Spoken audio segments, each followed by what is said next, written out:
You're listening to the Rest of the Week podcast, a podcast produced by Hope Church in an effort to help you follow Jesus, not just on Sundays, but the rest of the week.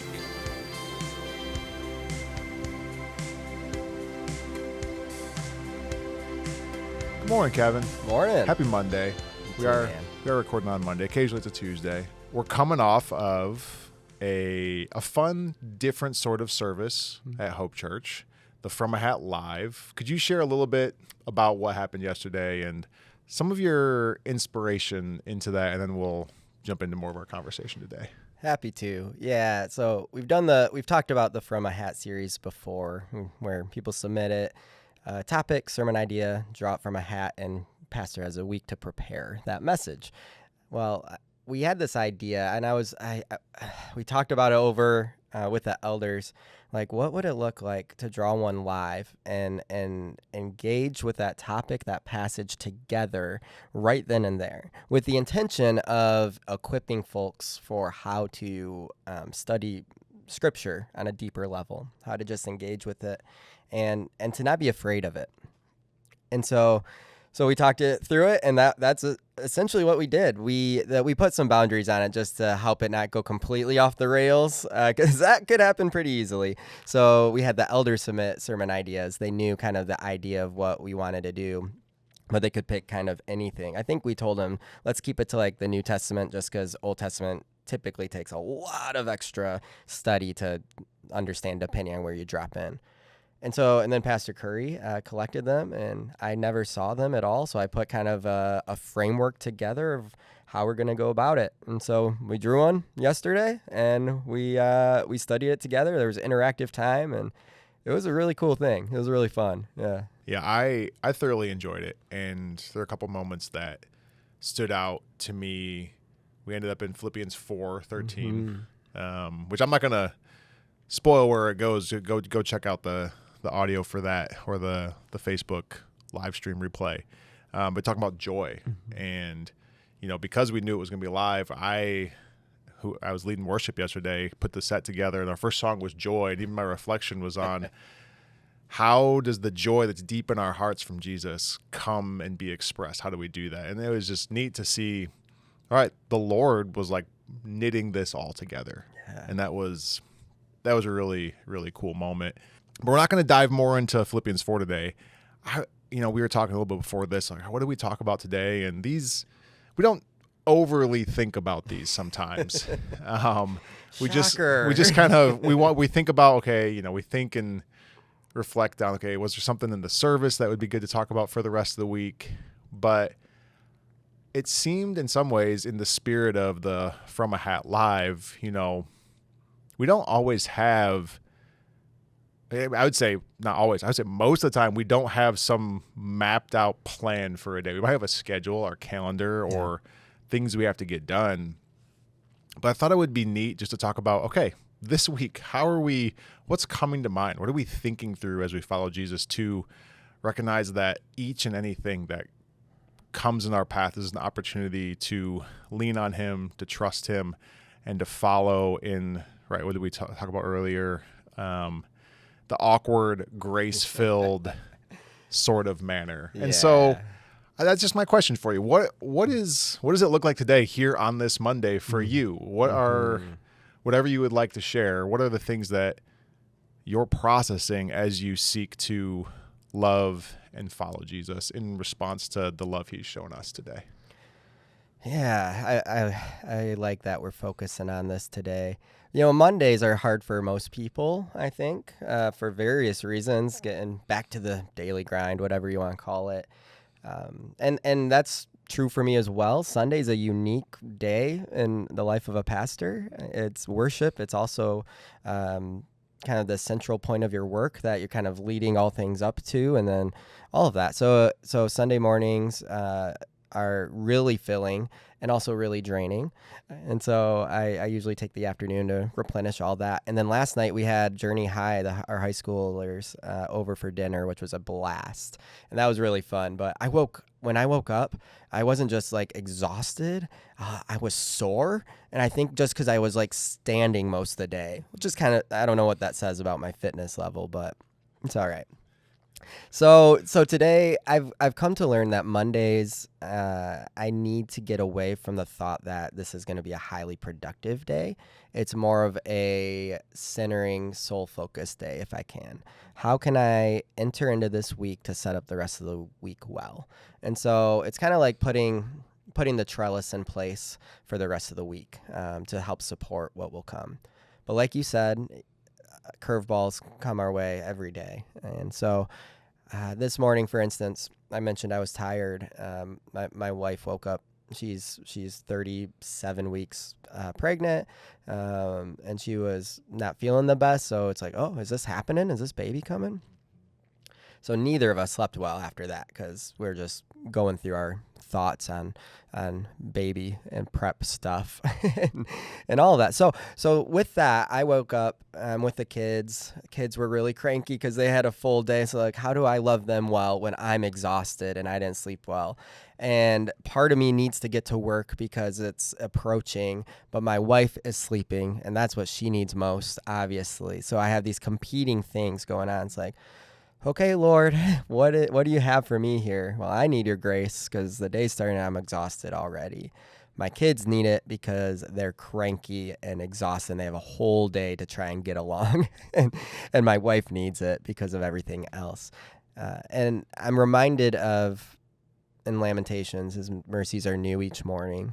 And I think Paul David Tripp said it well. He's a pastor author. He said, God's fresh mercies are sufficient for your daily troubles. And he said it probably better than that, but it's just such an encouragement because we've had days where our daily troubles feel like the bushel is overflowing, and yet God's mercies are greater still. And so just remembering that and trying to live into that. So this morning I'm like, it's going to be slower paced. I'm going to get to the office late. That's going to be okay. I may sound tired on the podcast. That's okay. Like, we have a lot to do this week. It will get done. And there are things that I likely can let go and all of that. My kids, they need to be fed because they're cranky, mostly because they're tired, but also because they're hungry. Let's knock that out. And okay, one of them's still cranky after eating. Hey, buddy, go sit outside. When I am down, I sit outside. I listen to the birds. I look at the leaves. I feel the breeze, and that helps me.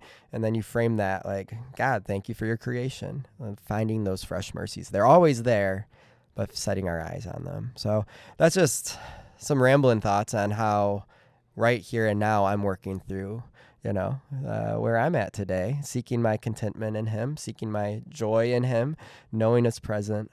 Yeah. How about you? Yeah. Well, first, thanks for doing that. I just hear just the importance of moment by moment reframing, recentering, which takes practice, right? And there's definitely been those days where I'm like, to lunchtime, I'm like, oh, Lord, I don't know if I intentionally acknowledged you all today.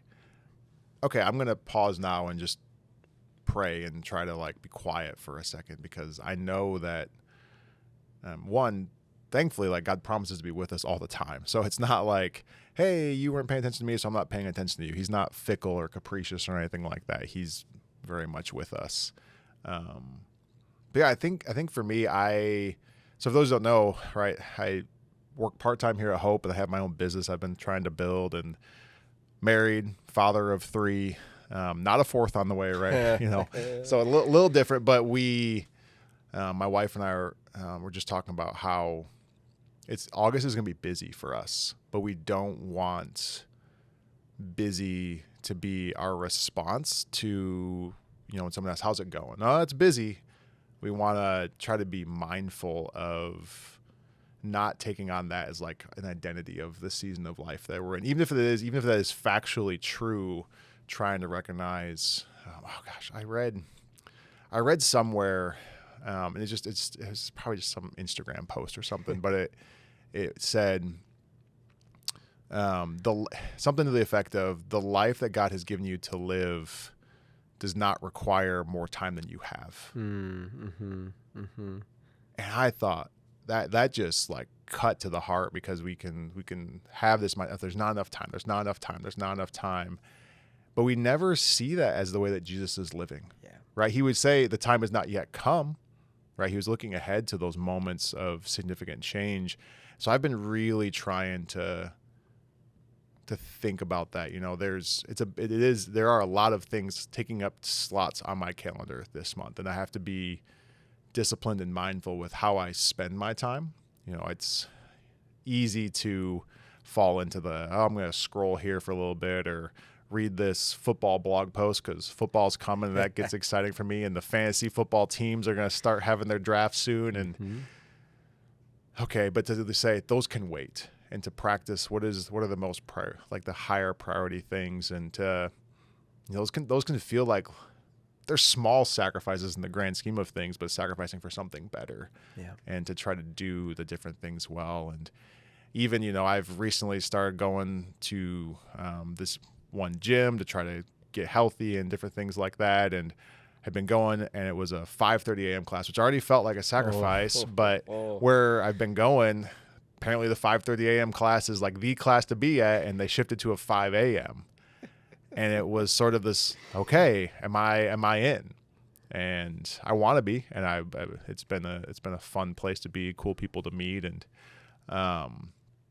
but it's just those little decisions of how do I make this, and to not have a heart of complaining or grumbling, which is because of the sin we regularly battle. So it's an easier path to go down. That's a downhill path in some ways. Let's just let gravity take you versus, all right, God, thank you for waking me up today. Thanks that I have a body that can move, I can exercise, and thanks that I have work. Trying to just reframe it all in those things. And it's funny, even as you were talking, I was thinking to what we talked about yesterday, learn to be content in all circumstances, whether the calendar is empty with full margins or the calendar is very full. Lord, you by your strength can give us your wisdom to do all of these things. You mentioned this yesterday. God has given us everything we need for life and godliness. And it's not just let's just survive today, which I know I can often feel like I just have to get through today. Yeah. But to really believe, all right, Lord, do you have more for me than just getting to the end? And maybe it's not going to be, some amazing vista mountaintop, and maybe it's going to be the deepest valley. It might just be, we're walking across a flat field today, but would I have the eyes to see and pay attention to what the Lord is making me aware of, and trying to be mindful of the little interactions. I heard recently that the Lord will train us in times of peace for when the times of stress come. Yeah. And trying to embrace there's a lot of things going on right now, but what a gift to be aware of practicing these things in a relatively low stakes environment. So when the moment of, okay, it's going to take a little more faith or a little more endurance or whatever, to be like, oh, okay, I can see the pattern and how kind the Lord is to give us those past stories. And so that's a little bit of what I've been thinking about this morning and even this week, trying to not live tomorrow because we have today. Yeah. Those simple things of, right, tomorrow's enough worries of its own. Okay, we can say that, we can slap it on a bumper sticker, we can put it on a coffee mug, but actually live that out of, I'm going to do today. I'm going to try to do today well. Have a lot more thoughts, but yeah, really appreciate you sharing that. I love that. And just the final thing to say that came to my mind was just Jesus had the most important mission in the entire world. And his pace was purposeful, was not rushed. He was always present to those he was ministering with. And two, he welcomed the interruption for those seeking him. And so what a gut punch to say, who are we to try and rush our way through and say, I don't have time for this.